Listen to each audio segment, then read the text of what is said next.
Hi, welcome to Tell Me Your Radio Story. This is a podcast that I host where I talk to radio professionals and I want to find out how they started in radio and what their journey was like and where they are today. My name is Dan Blackman. Thank you so much for tuning in and listening in here. My guest this afternoon, I've known her for a long time, and radio is very interesting, and we'll get into this. I worked with her finally after like 20 something years. Her name is Charlie Maxx. She is doing noon to 3 on XTU 92.5, the country station in Philadelphia. She's also the production director. Welcome, Charlie. Thank you. How are you, Dan? I'm doing well. How are you? Good. You know how radio is. We get all these extra letters after our name. APD, PD, production director. Just pick a couple of letters, throw it on the end of your name, you'll be fine. Exactly. So I think I kind of know, but how did you first start in radio? What was your first job? So I have to go back to how radio mesmerized me. It was the summer of 1983. I grew up in New York City, and Z100 came on the air. And Yeah. I had never heard anything like this. Just the energy coming out of the speakers and the DJs, and you had Scott Shannon and the Z Morning Zoo and all of these great characters that came alive in the radio. And I was like, I don't know what this is. I don't know how they do this, but all I know is that's what I want to do. I've always loved music. And then when I realized you can talk and listen to music and get paid to do it, I was like, yeah, where do I sign up for that? So my first job in radio was out of school. I graduated in June, and then in October I got my first full-time radio job, and it was outside of Portland, Maine, in an area called Biddeford Saco, which is just outside of Kennebunkport. So President Bush was the president at the time, the first President Bush. And they used to vacation there. So I was like, I kind of know about Kennebunkport, Maine, but I don't really know anything about it. And I packed up my car and drove up to Maine, and that was my first full-time radio job. So my first radio job ever was a full-time midday gig on an AM FM combo. I was live on the AM, spinning records, if you could believe it, and recorded on the FM.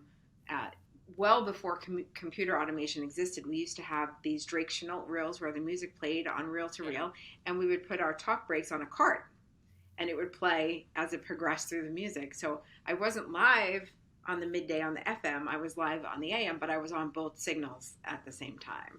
And how did you find out about the job in Maine, though? Well, back then there was R&R magazine. Do you even know? Obviously, you know Yeah. R&R, but it was a trade magazine that used to get a subscription to. You could buy it even if you weren't in radio, and it was expensive.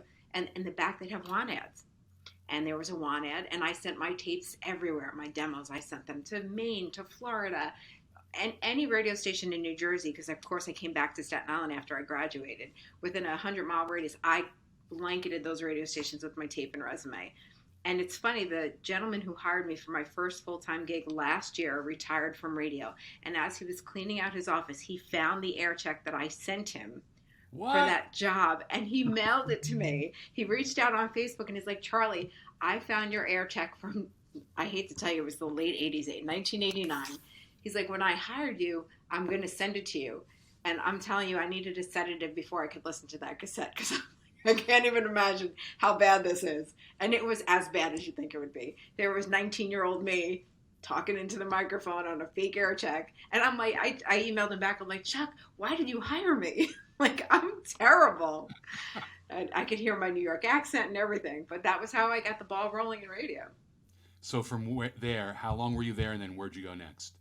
So from Maine, I stayed there from October until the end of February. So I stayed for the winter, which is really stupid on my part because it's terrible. Yeah. It snowed every day. And then I ended up moving to Florida. I got a job in Ocala. And I was there for about a year. And then I came to the Jersey Shore and started my progression up the peninsula of the islands. I started at a station in Swainton. I lived in North Wildwood, and I worked at a station in Swainton. And then from there, I went to WAYV in Atlantic City. From there, I went to WJRZ. I was there a long time, about 4 years, on the Jersey Shore. Why would I want to leave? It was beautiful. I lived on Long Beach Island. I got to be at the beach all the time. And then I moved to Texas, and I worked for a station there, and I got my first programming gig. And that's, I wanted that. I had two goals when I set out in this business, was to be a program director, because a lot of people told me that a lot of women weren't program directors. And the other thing was to be on the air in a major market. That was my goal. I didn't know if I'd ever be on the air in New York where I grew up, but at least I gave myself the major market goal. So by the time I was 24, I was living in Texas and I was the program director. So I was pretty excited about that. And it was an accomplishment. I worked in a rhythmic format, and I was only one of 4 female program directors in the country in that format. So I was pretty proud of that. I feel like I'm bragging, but I am. Because it was a goal to get into that program director chair, and the fact that there were so few women who did it, I kind of pride myself on the fact that I didn't give up, and I just I love radio. I love everything about it, and I think when you are passionate about what you do, it shows. People see that you have a regard for it, and you're good at your job when you love it because you enjoy being there. Absolutely. Now, I knew your name. We were at 2 different stations on the Jersey Shore around the same time. I was at WOBM from 1988 to 1992. So I knew of your name. I had never met you during that time, but I knew of you and I had listened to you. It's just interesting, and I've said this before in other episodes, that you know of people and then later somehow you get to work together. So take me from the journey. So you're in Texas, you're a program director. What is your goal from there? Well, I really just, my goal was to try to get back to the East Coast. I liked Texas, but it's definitely very different. If you grew up on the East Coast and you've been out that way, you know it's very different. I wanted to come back home. So we came back to New Jersey, and I worked for FMQB for a few years, which is a radio record trade Remember that? magazine. And then I realized I was missing being on the air too much. I was still involved with radio, I was involved with records, but I missed being on the air. So I started to send out my stuff, and I was hired by, at the time, it was Max 95.7 here in Philadelphia. And then I was hired, I did 2 air shifts, and they flipped formats to Jam and Gold, and I lost my job. Oh my goodness. I literally did 2 air shifts, they flipped, and they were like, thanks for coming in.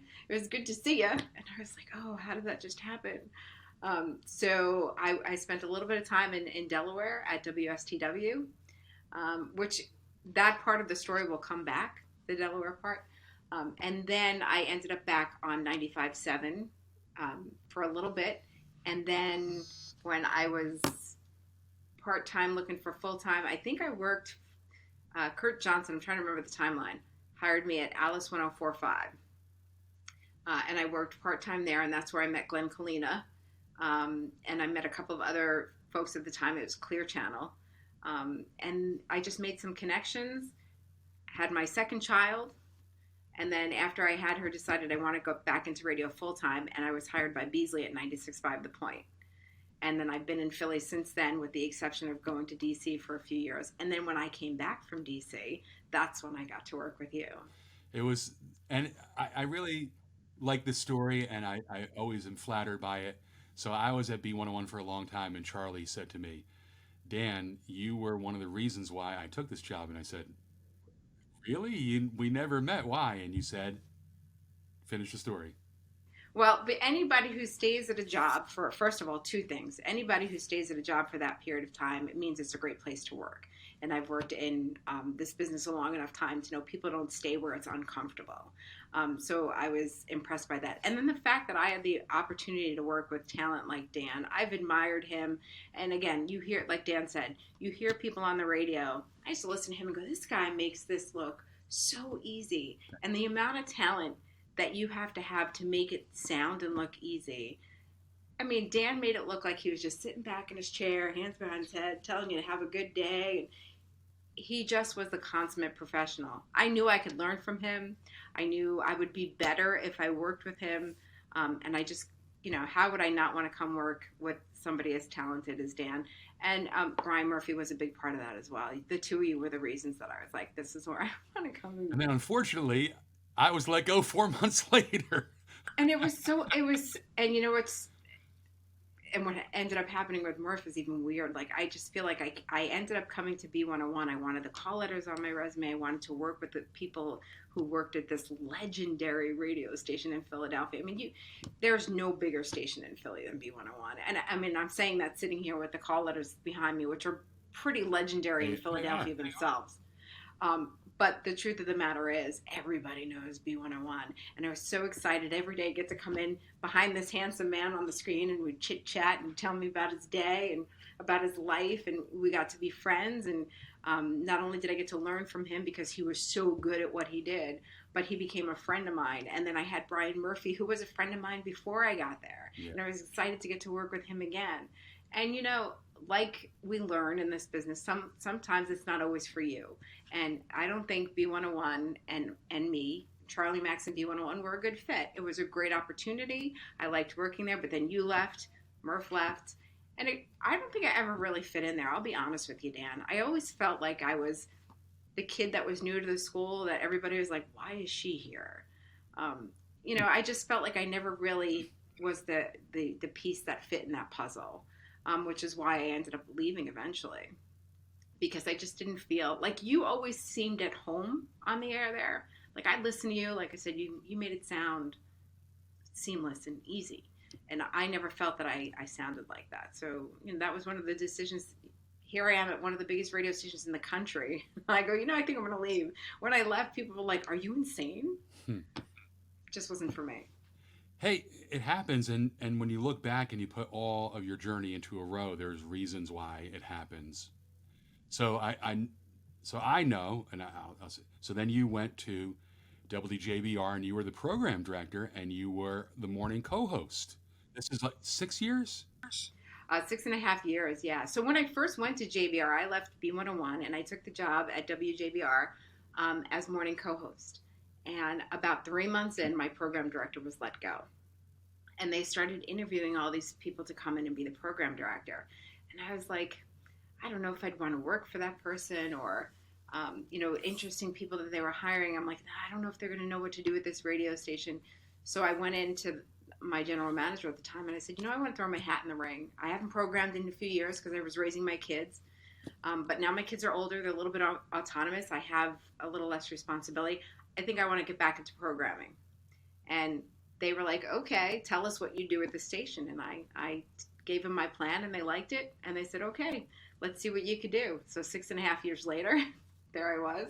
And we had a successful run. You came and had a part in my success at that station. So I thank you for that. You did very well there.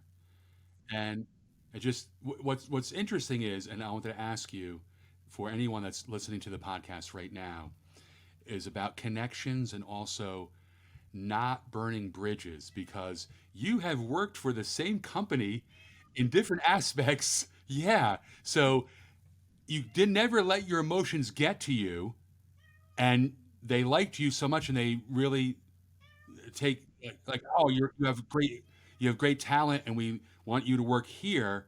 Beasley, you could have easily said, what? I did a great job. F you or whatever. And you never did that. Well, the thing of it is, and you know this, Dan, radio is very incestuous. We all cross each other's paths one way or another at one time or another. So I'd worked for Beasley back when I worked for 96.5 The Point. They owned the 80 station. And I left there to come to 95.7. There were no hard feelings. They were bringing Barsky in. I left to come over here.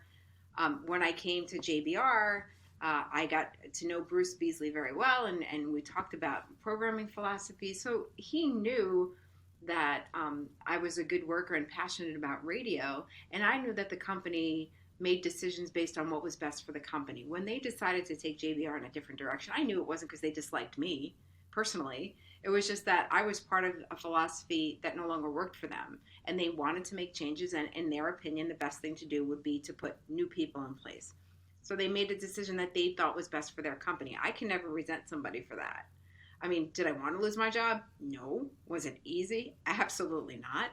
But eventually, when I ended up at XTU and the job was open, they were like, hey, we like you. We like what you do. You want to come do it here? And I was like, well, okay, sure.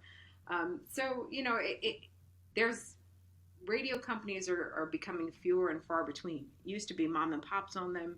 I mean, you and I both worked for Jerry Lee, who is one of the few standalones left at the time. Nowadays, it's a lot of the 5 companies that own all the radio stations. Yeah. So if you burn a bridge behind you and a big company like Beasley, you're going to narrow the amount of jobs that you can be eligible for. Um, I never uh, say, there are people I wouldn't want to work with again, not companies, but people that I'd be like, yeah, I just didn't enjoy working with them. But for the most part, every company that I've worked for, I wouldn't have a problem going back to, including, again, this is my third go around with Beasley. They like you.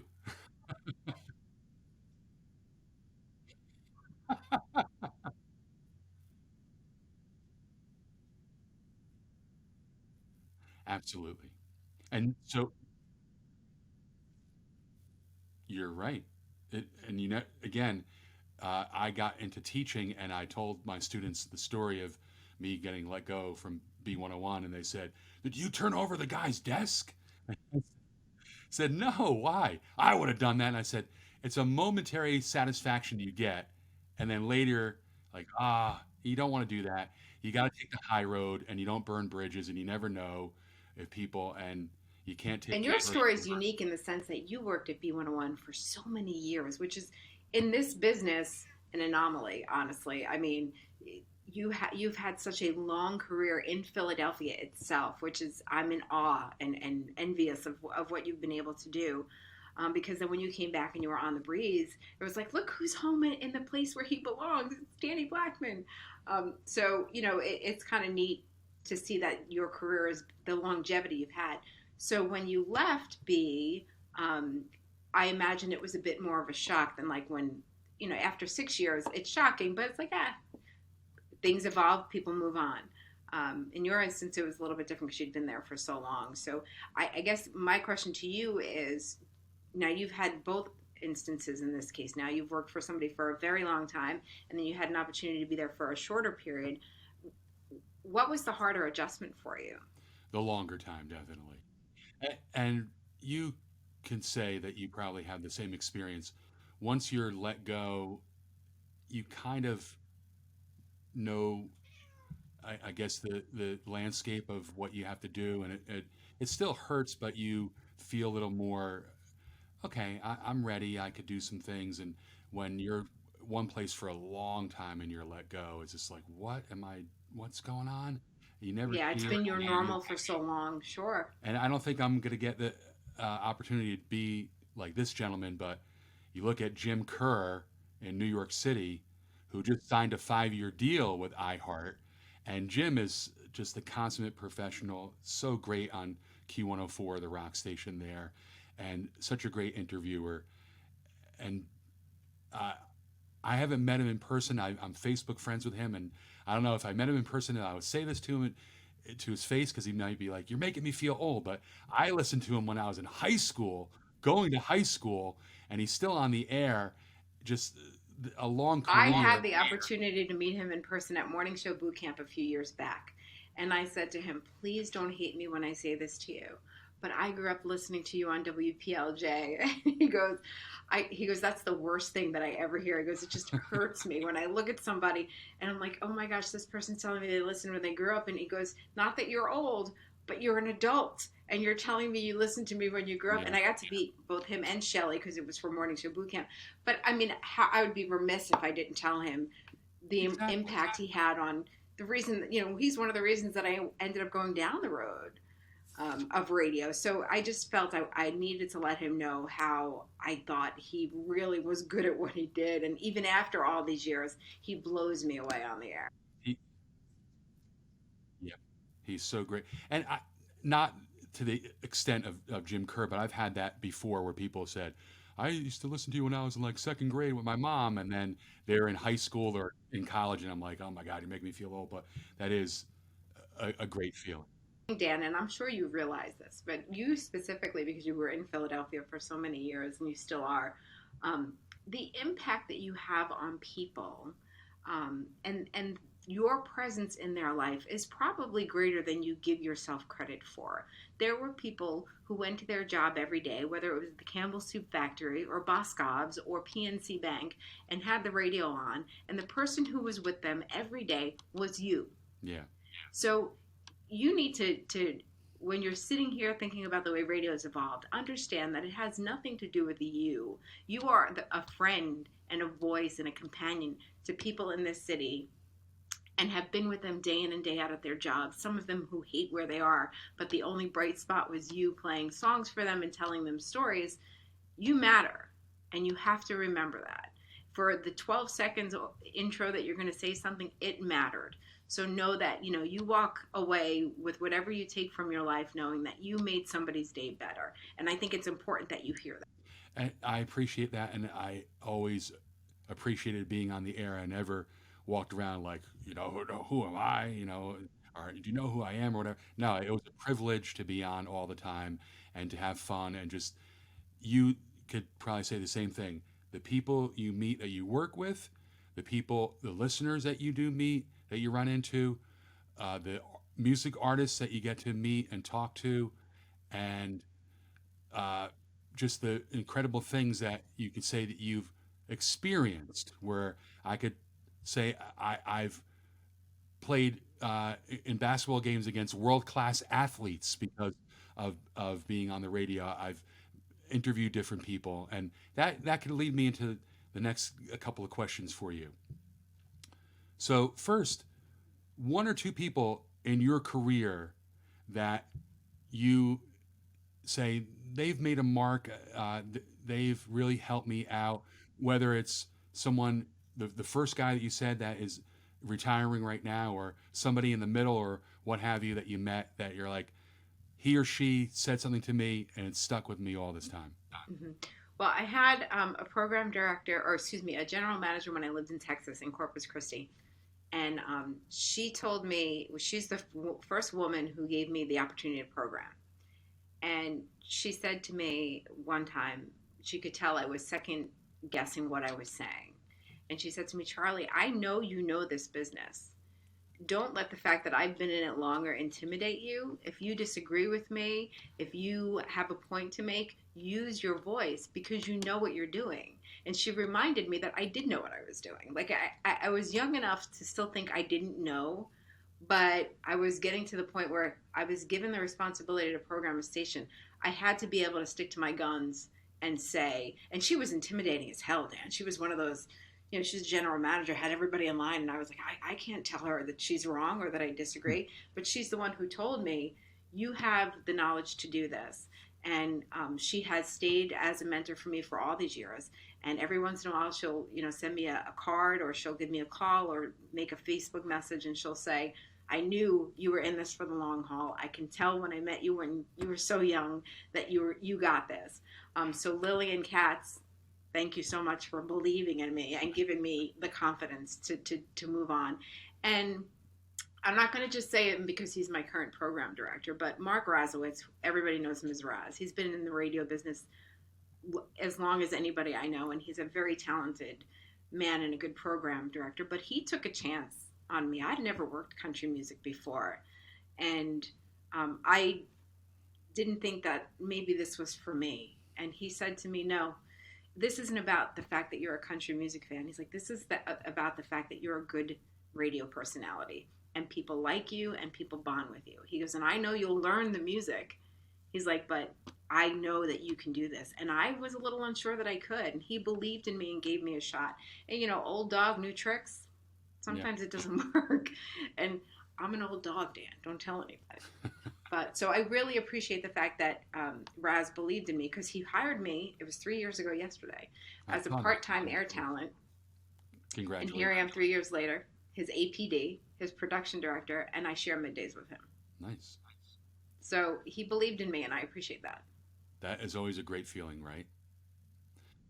2 or 3 people musically that you've interviewed, and you're like, wow, they were awesome. I could tell you off the top of my head the ones that weren't. I know. Bonnie Raitt was phenomenal. Like, I felt like I was talking to somebody I knew. She was generous and kind and sweet with her answers and forthcoming. Trying to think. Oh, Mike Reno from Loverboy. Yeah. So fun. He was so good. And the third one. He has a good personality. I saw something where Almost Paradise, he and Ann Wilson, when they were actually in different studios recording that. They never face to face. And he says one take. I don't. I mean, Well, we'll see if that was embellished. And Lita Ford was a good interview too. She was no. very. I mean, people tell great stories. I've met some pretty big names and then not been impressed by them. Um, and then you get to talk to people who you think, they're not going to tell great stories, and then you get them on the air, and you're like, wow, what a great, friendly interview. Good stories. They were funny. So yeah, those are a couple of the good ones that I remember. Let me throw out just a couple of things in your first reaction to when I say it. The Jersey Shore. What comes to mind? That's where I learned how to be a disc jockey. The Jersey Shore. Is that what you're asking me? Yeah. What? Anything that besides what comes to your mind? So you learned to be a disc Sausage and jockey. peppers. What's that? Sausage and peppers Sausage and on the peppers. boardwalk. Yeah. I would get off at midnight and I'd go to Seaside Heights and I'd go get a sausage and pepper sandwich. They were open. Radio Boardwalk was open station in the summer. studio at WAYV was literally on the boardwalk in Yeah, I Atlantic remember City. that. Yeah. Oh, you could smell the sausage and peppers all day. It was great. So good. What do you think about when I say Texas back then and maybe today, what they're going through? So I still have many friends that live there. And as a matter of fact, I just talked to a friend of mine yesterday in Houston.